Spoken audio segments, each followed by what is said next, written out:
नमस्कार। खबर प्रधान के सभी दर्शकों का बहुत स्वागत है। देखिए, जो घटना 50 साल पहले हुई थी उस पर देश में इस समय बड़ी बहस छिड़ी हुई है, खासकर दो शब्दों को लेकर, धर्मनिरपेक्षता और समाजवादी। आज इसी पर हम बात करेंगे। देश के लिए सबसे भयावह कालखंड माना जाता है आपातकाल, जिसे काला अध्याय कहा जाता है। बीजेपी अक्सर कांग्रेस को इसी मुद्दे पर घेरती नजर आती है।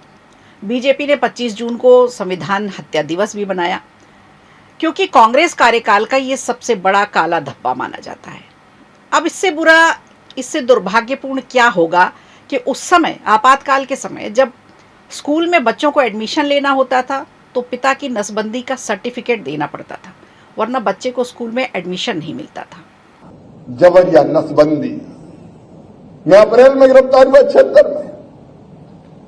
उसके पहले हमने वो दृश्य देखे, गांव में अगर कोई गाड़ी जीप घुस गई तो भगदड़ मच जाती थी, भागो भागो भागो रे। क्यों? बोले ऑपरेशन वाले आ गए, नसबंदी वाले आ गए, नसबंदी वाले। गांव के गांव खाली हो जाते थे, कोई नाले में, कोई खेतों में, कोई जंगल में छुपता फिरता था।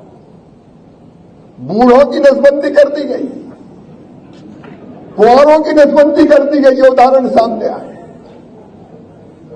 टारगेट पूरे करना है, टारगेट। राहुल गांधी जवाब दो, सोनिया गांधी जवाब दो, शिवराज सिंह चौहान तुमसे पूछ रहा, टारगेट फिक्स किया तुम्हारी सरकार ने। आज के समय में आप ऐसा सोच सकते हैं क्या? नहीं, लेकिन तब ऐसा हुआ और लोगों ने इसे भोगा भी और सहन भी किया। अब जो बहस शुरू हुई है वो दरअसल दो पार्टियों के बीच का मसला है। अभी 3 दिन पहले ही 25 जून निकल कर गया। आपने भी देखा होगा, इस बार कांग्रेस के नेता आपातकाल का बचाव करते नजर आए। ऐसा पहली बार हुआ। कांग्रेस तो छोड़िए, आपातकाल के विरोध में बात करने वाली शिवसेना यूबीटी के नेता संजय राउत भी पक्ष में बोलते नजर आए। उन्होंने कहा कि इंदिरा गांधी ने संविधान का सम्मान करते हुए आपातकाल लागू किया था। यही नहीं, आदित्य ठाकरे ने भी बोला। उन्होंने हसबोले के बयान को महाराष्ट्र के भाषा विवाद से ध्यान भटकाने वाला बताया। अब इस पर एक बार फिर कांग्रेस और बीजेपी आमने सामने हैं। दोनों ओर से नेताओं की बयानबाजियां तेज हो गई हैं। बहस तेज तब और ज्यादा हो गई जब केंद्रीय मंत्री शिवराज सिंह चौहान ने भरे मंच से बताया कि आपातकाल के समय के हालातों से देश कैसे जूझ रहा था, कैसे आतंक का माहौल था और कैसे लोकतंत्र का मजाक उड़ाया जा रहा था। उससे जनता को रूबरू कराया। पहले आप उनका ये भाषण सुनिए। राहुल गांधी ने क्या किया? निर्वाचित सरकार, मनमोहन सिंह प्रधानमंत्री, कैबिनेट की मीटिंग, और कैबिनेट की मीटिंग में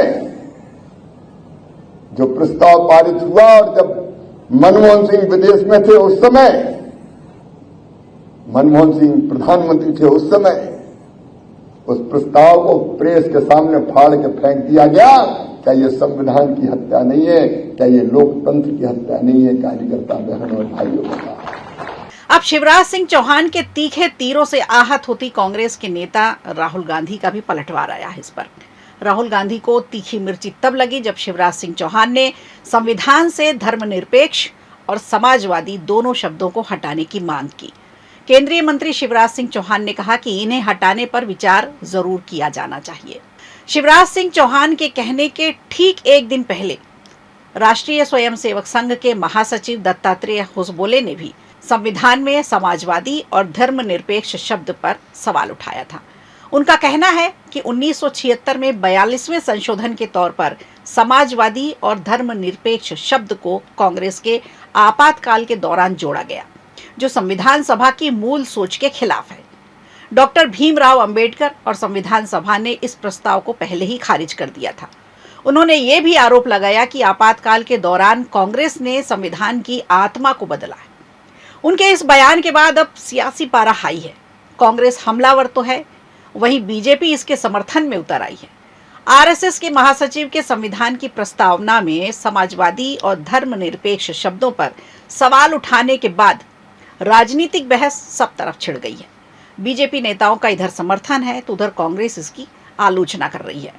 केंद्रीय मंत्री का कहना है कि जो घटना 50 साल पहले हुई वो आज भी जीवित है और उस पर इस वक्त शिवराज सिंह चौहान ने धर्मनिरपेक्ष शब्द को आपातकालीन संशोधन बताते हुए इस पर विचार करने की वकालत की है।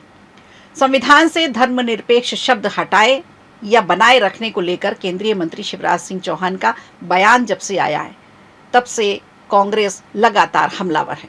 केंद्रीय मंत्री शिवराज सिंह चौहान ने वसुधैव कुटुंबकम के विचार को दोहराया, सर्वधर्म समभाव को भारतीय संस्कृति का मूल बताया, जियो और जीने दो के साथ साथ सर्वे भवन्तु सुखिनः सर्वे सन्तु निरामया को भारत का मूल भाव बताया। उन्होंने कहा कि इसीलिए यहाँ समाजवाद की अब जरूरत नहीं है। सिया राम मैं सब जग जानी, उनका कहना है कि हम तो वर्षों से ये करते आ रहे हैं, इसीलिए समाजवाद शब्द की आवश्यकता हमारे देश में नहीं है। देश को इस पर निश्चित तौर पर विचार करना चाहिए। अब शिवराज सिंह चौहान के बयान के बाद कांग्रेस ने आरएसएस और भाजपा पर संविधान विरोधी होने का आरोप लगाया है। राहुल गांधी ने कहा है कि ये संविधान नहीं, मनुस्मृति चाहते हैं और कांग्रेस बीजेपी आरएसएस की साजिश को कभी सफल नहीं होने देगी। अब देखा जाए तो आरएसएस महासचिव के बयान के बाद संविधान पर सियासी जंग को हवा मिल गई। उसके समर्थन में कई बीजेपी नेताओं के बयान भी आए। वहीं कांग्रेस की तरफ से इसका विरोध भी किया जा रहा है। अब सवाल यह है कि इमरजेंसी के 50 साल बाद संविधान पर नई बहस जो शुरू हुई है, तो क्या बदले जाने चाहिए समाजवाद और धर्मनिरपेक्षता शब्द? ये बड़ा सवाल है।